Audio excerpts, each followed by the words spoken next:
everybody, welcome to reading. I hope that you enjoyed the story The Dreamcatcher yesterday. We're going to be using it to complete our assignment today.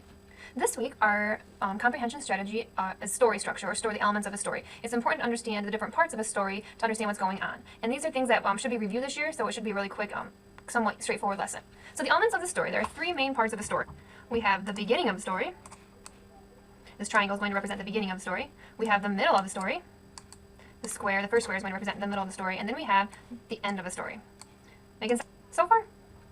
Okay. At the beginning of a fiction story, and this week we're reading realistic fiction, at the beginning of a fiction story, you usually find out these main things. You usually find out who the main character is. Or there might be more than one main character, who the good guys and the bad guys are. That's usually what you figure out at the beginning of a story. Another thing that you figure out at the beginning of a story is the setting. Where does the story take place? Another thing that you usually figure out at the beginning of a story is you usually start getting an idea of what the problem in the story might be. It's usually introduced quite early on. You can kind of sense what the problem is going to be. So at the beginning of a story, you figure out the setting, the character, and sometimes the problem. I'll say most of the time the problem, but not always. Some stories are rule breakers. Then in the middle of the story are your events. What happened first, next, then, and last. Finally, your end of the story is your solution. So how is everything wrapped up? How is everything solved? I like making it a circle because it kind of like wrap it up. So this is story structure. So what we're going to work on today is identifying the story elements in a book that we are reading. But before we do books that you're reading, we're going to do books that I'm reading or that we're reading together. So I'm going to show you what I mean by this as we listen to a story called Ready for Aloha. I'm going to be filling out the same graphic organizer, the same worksheet that you're going to be filling out for Gary the Dreamer about story elements. So I'm going to split my screen, and I'm going to pull this tab out. I'm going to make it smaller, and I'm going to scoot it over here, and I'm going to minimize this one and find my other one. Look, I got two things on here, so I can do two things at once. All right, here is the worksheet that you guys will be filling out about Gary the Dreamer. Well, it's not Gary the Dreamer, it's the Dreamcatcher. Come on, stay there. And I'm going to duplicate that slide. I'm going to do it for Ready for Aloha. Just because I'm doing it and you are not doing it doesn't mean your brain should totally shut down. I'm showing you how to do it so that you can go back and do it easily for the Dreamcatcher. The more you listen now, the easier your assignment is going to be. So the questions I need to answer are: who were the characters, what was the setting, what was the problem, and what was the solution? Ready for Aloha. Alika woke to the sweet smell of banana cake. 5 yummy banana cakes cooled on the long table in her grandmother's sunny kitchen. All of Hawaii would soon be celebrating Aloha Festival. Alika couldn't wait because it would be her first one. Alika missed her parents, who were away on a trip, but she was happy to visit Nana at such a special time. "Sleepyhead," Nana cried when she saw Alika. "Let's make the haupia for the party. We've got lots to do to get ready." Nana poured coconut milk and sugar into a big pot. "Begin to stir," said Nana. "As the milk warms, the haupia will get thick. Some people call this dessert stiff pudding." "I can't wait to try it," said Alika. "It smells delicious."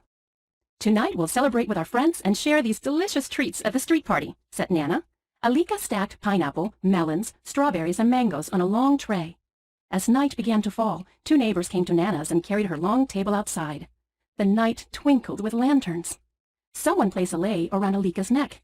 "This is beautiful," she said, touching the flowers and shells that were woven into a colorful loop. Down the street, a man played a small guitar that Nana said was a ukulele. Children danced around him calling, "Aloha! Aloha!" "Aloha is an important word here, right, Nana?" Alika asked. Nana smiled. "Yes, dear," she said. "We use it to say hello and goodbye. But we also say it when we want to share joy with others." "Aloha, Nana!" cried Alika. Okay, so I listened to it the first time just to listen to it, and now I'm going to go back and see if I can figure out the answer to these questions. So I'm pretty sure that the main character is Alika, and I don't really know how to spell that, so I'm just going to sound it out. Alika. I'm just going to spell it like that. So Alika is the main character. I think there's a couple other ones, but you just want like the main character. I think her Nana, I think they said Nana. Ready for Aloha. Alika woke to the sweet smell of banana cake. 5 yummy banana cakes cooled on the long table in her grandmother's sunny kitchen. So what is the setting? The setting is in the kitchen. Hawaii would soon be celebrating Aloha Festival. Alika couldn't wait because it would be her first one. Oh. Alika missed her parents, who were away on a trip, but she was happy to visit Nana at such a special time. And so her grandmother, she calls her Nana, so that'd be another main character. "Sleepyhead," Nana cried when she saw Alika. "Let's make the haupia for the party. We've got lots to do to get ready. Nana poured coconut milk. So there's not really a straight problem in this story, but what are they doing? They need to make the food for the party, and I can't remember the exact word that they said, what kind of food they're making. Milk and sugar into a But big food pot. means the same thing. Begin to stir, said Nana. As the milk warms, the haupia will get thick. Some people call this dessert stiff pudding. I can't wait to try it, said Alika. It smells delicious. Tonight we'll celebrate with our friends and share these delicious treats at the street party, said Nana. Alika stacked pineapple, melons, strawberries, and mangoes on a long tray. As night began to fall, 2 neighbors came to Nana's and carried her long table outside. The night twinkled with lanterns. Someone placed a lei around Alika's neck. This is beautiful, she said, touching the flowers and shells that were woven into a colorful loop. Down the street, a man played a small guitar that Nana said was a ukulele. Children danced around him calling, "Aloha! Aloha!" Aloha is an important word here, right, Nana? Alika asked. Nana smiled. Yes, dear, she said. We use it to say hello and goodbye. But we also say it when we want to share joy with others. Aloha, Nana, cried Alika.